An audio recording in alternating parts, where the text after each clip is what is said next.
کاتتان باش. بینەرانی خۆشەویست بە بەرنامەی ئاور هاتمەوە خزمەتتان بۆ ئەوەی ئاوڕێک بدەینەوە لە یەکێک لە هەواڵە گرنگەکان. هەر بۆ جۆرەی کە ئاگادارن لە ڕاگەیاندنە غەیری کوردیەکان کاتێکە باسی پرسە کوردیەکان یان پرسە نەتەوەی و نیشتمانیەکان کە پەیوەندی هەیە بە کوردەوە بە جۆرێک هەست دەکرێت بێلایەنی خۆیان ناپارێزن و ئێمەش پێمان خۆش بوو لەگەڵ میوانی بەڕێزمان باسێک لەسەر ئەم بابەتە بوروژێنین کە ئێستاش میوانمان کاک عەلی ئاونی ئەندامی سەرکردایەتی پارتی دیموکراتی کوردستان لەگەڵماندایە. کاک عەلی بەخێر بێن. کاک عەلی، ئەوەی کە ئێمە هەستی پێەکەین نازانم ئێوە چۆن سەیرەکەن، بەڵام ئێمە هەستی پێەکەین کە لە ڕاگەیاندنە ئۆپۆزیسیۆنە غەیری کوردیەکان یان بە تایبەتی ئەوانەی کە سەر بە نەتەوەی فارسن، ئەوانەی کە لە دەرەوەن تەنانەت لە دەرەوەی ئێرانن، ئەو پرەنسیپە کە پێویستەکە وەکو پرەنسیپێکی هەرە سەرەکی کە ئەبێ ڕاگەیاندنەکان لە بەرچاوی بگرن و ئەویش بێلایە نییە،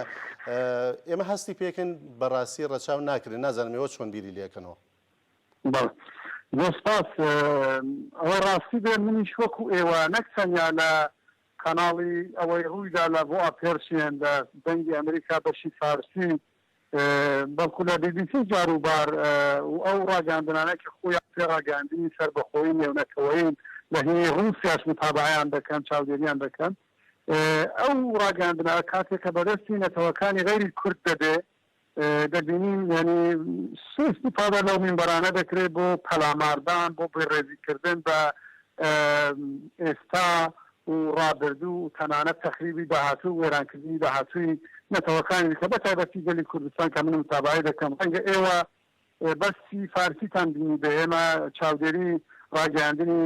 BBC مەسەنی عەرەبیش دەکەین، تورکیش دەکەین، ئەمریکاش بە هەمان شێوە. لە هەموو سایتەکان جاروبار ئەوەیە ئەگەر ببینن ئێمە دەنگی ناڕازاییمان نییە، ئەگەر بزانم متابعەن نییە بۆ خۆیان چیان لەدەم بێتە دەر دەڵێن. ئەمە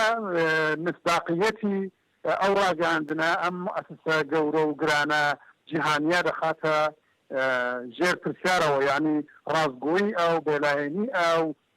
میهەنیبوون و پیشەیبوون حرفەیبوونی ئەو دەستگایە دەخاتە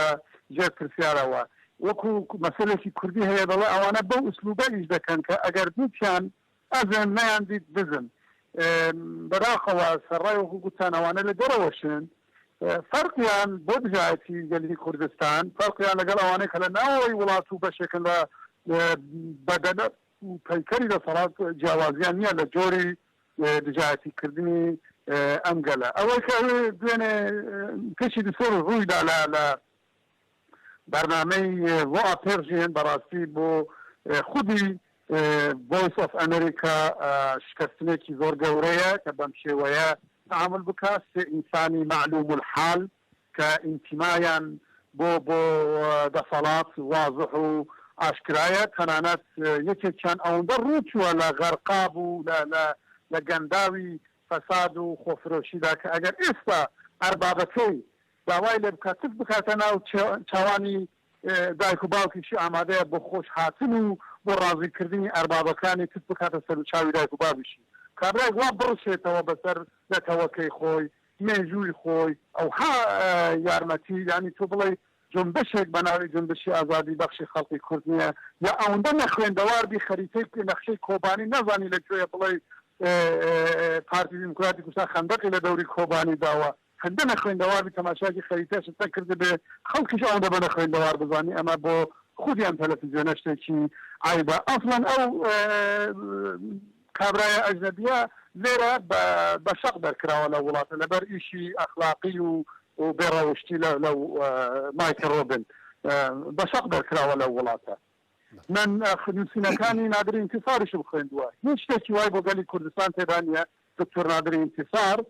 یەک خاڵی گەشت لە مێژووی گەلی کوردستاندا لە وجودی گەلی کوردستاندا نابینێ. من کتێبەکانی تەماشام کردن تەماشاشیانم کردوون خەمس ئێمە بە منفی بە ناباش دەبینێ سەرڕایەوە کە بەداخەوە خۆشی بەداخەوە لە نەتەوەی منە ئەوی دیکە هەر وازمان لێهێنا ئەوە نیوەی نییە لەناو حسابات بێ.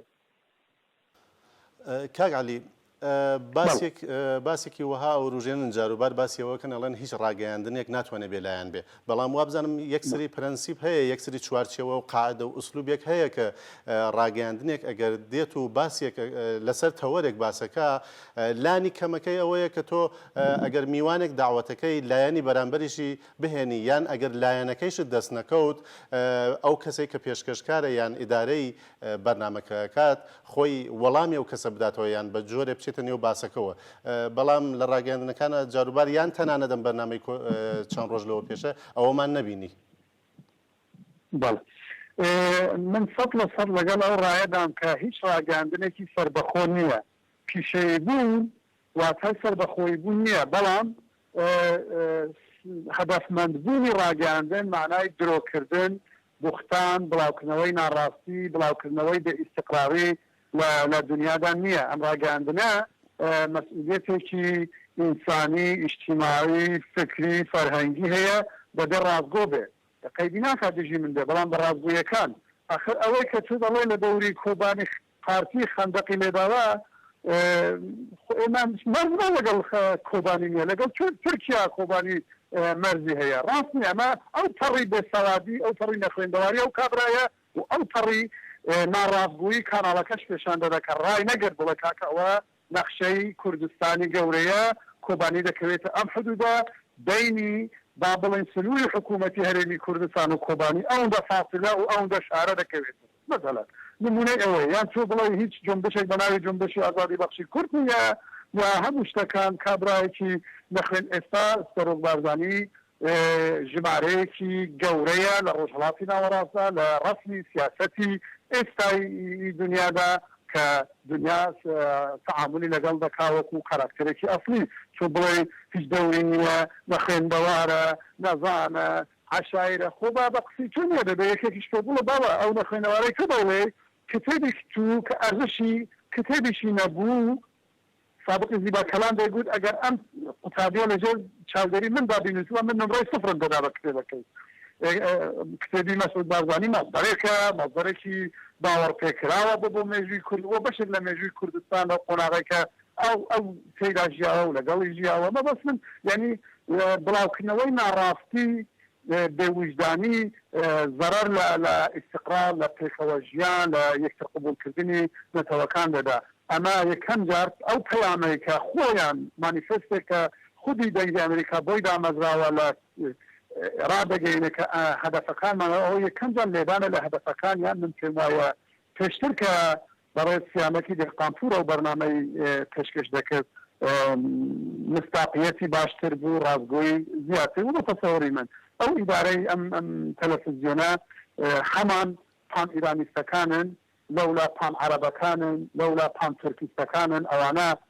کار دەکەن بۆ ئینکاری نەتەوەکانی دیکە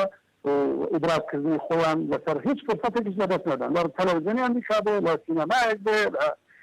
لە ڕەقسێک بێ لە هەر جێک بێ خواردنی خەڵکیان دزیەوە بە ناوی سفرەی خۆیان پێشکەشی دەکەن ڕەقسی خەڵکیان دزیەوە بە ناوی ڕەقسی خۆیان پێشکەشی گۆرانی خەڵکیان دزیەوە بە ناوی گۆرانی خۆیان پێشکەشی دەرخواردی خەڵکی دەدەن ئەمە هیچ فرسەتێک ئەم فاشیستانە لەدەست نابن ئەمە جۆرێکە لە فاشیزم. کاک عەلی کە باسی ئەو جۆرە بیرۆکەیە کە ئەەکەی لە نێو ئەو نەتەوانەی کە چواردەوری کوردیان گرتووە وەکو حکوومەتیش کە بەداخەوە کورد سیستمێکی سیاسی سەربەخۆیشی نییە وەکو پان تورکیزمێک یان پان عەرەبیزم و بە تایبەتی ئێمە کە لە ڕۆژهەڵاتی کوردستانەژین گیرۆدەی دەردێکین بە ناوی پان ئیرانیزم هەست ناکەی بە جۆرێک ئەمساڵی قانعی فەرد بەرهەمی ئەو کارن یان ئەمان ئەبنە هۆکارێک بۆەوەی ئەو جۆرە بیرۆکەیە دروست ببێت لە نەوێ ئێرانە ئەم کەسانێک کە خۆیان نەفرۆشن بەشکلانی تا من پێماوەگەر قانەوی فەرد و ئەمساڵی قانەوی فەرد من لە ناهوشیاریان لە بێعاقلیان لە نەزانیان خۆ لە خوێندەواری ئەوە نییەنەوە بچیتە زانکۆوە نەچیتە زانکۆ خوێندەواری بەوە نییە توی لە تەقاقە بۆکت هەبێ ناوی لیسانس بێ یان ساوق و لیسانس بێ خوێندەواری ئەوە چەند ئینسان بوو ئینسانێک تف لە مێژووی میلەتی خۆی بکات تف لە میلەتی خۆی بکات بۆ وەرگرتنی چەند تومانێک یا چەند لیرەیەکی تورکی یان چەند دینارێکی عەرەبی ئەو پەڕی ڕۆشی ئەو پەڕی شەرمەزاریە بۆ ئەوانە بە خۆیاندا بچێن من ئەم کابران زۆر تەنەخێتەوە بەزێشم پێ دێتن شەرمشم تۆ ئیتر باسی بکەم چونکە ئەو کابرا زۆر لەوە خۆی بچووکتر کردووە زۆر خۆی بێ ئەرزشتر کردووە کە ئیتر ڕاگەاندنی ئێمە خەریکی بێت من پێشنیار دەکەم لە جاتیەوە ڕاگەاندنی ئێمە خەریکی ئەمساڵی قانعی فەرد بێ خەریکی چارەسەرکردنی دیاردەی جاشێتی و خۆفرۆشی بێ لە ناو گەلی کوردستان بۆ بەرژەوەندی شخصی و بۆ چوونە ژێربار و میلەتانی سەردەست و باگیرکاری وەکو تورک و فارس و عەرەب ئێمە ئەم دیاردەوە من پێم وایە زیاتر لەبەر ئەوەیە کە گەلی کورد سەروەری خۆی نییە بۆیە کە سەروەریت نەبێ کە سەردەستیت نەبێ جاشێتیش هەر دەمێنێ و نزیی گەلی کوردستان خاڵی نەبووە لە خیانەت لە جاشێتی و خۆفرۆشی و ئەوسانی قانەوەیسادش وەکو سەپان و هەزارانی وەکو ئەو جاش و خۆفرۆشانن و من پێم وایە بڵێن شتێکمان هەبوو بە ئاوێ بە ئاوێدا چ باوەڕان بەخەستا ئەو عمرەمان بەرباتێت خۆ باوکیشی سەرەتا لەگەڵ فەرماندار بوو لە مەریوان هەم لەگەڵ ئەوانە بوو ئەمە خیانەت لە ذاتیان کوڕدا وەکو بڵێن ڕەز و ڕیشەی ڕووی چووە ناتوانە خۆی لێ باز بڕێ بۆ خۆمان زۆری پێوە خەریک نەکەین ئێمە ئەو ئەترازەی کە برادران و ڕۆشنبیرانی کوردستانی نەتەوە پەرست نەتەوە پەروەر و پاک ئامادەیان کردووە بۆ ئەترازکردن لە تەلەڤیزیۆنی ئەمریکا هەموو ئەو کەناڵانەی کە بۆ ڕێزییان بە ڕەوایە بە گەلی کوردستان پێناوانێکی باشە ئاگاداری دەوڵەتی ئەمریکاش بکەین کە بەڵێ ئەو برادرانی ئێوە باسان بۆ بەڕێوەبردننی بەشی فارسییان بەشی تورکیان بەشی عەرەبی پێویستیان بە چاودێری وەرتر و باشتر هەوە دەبێ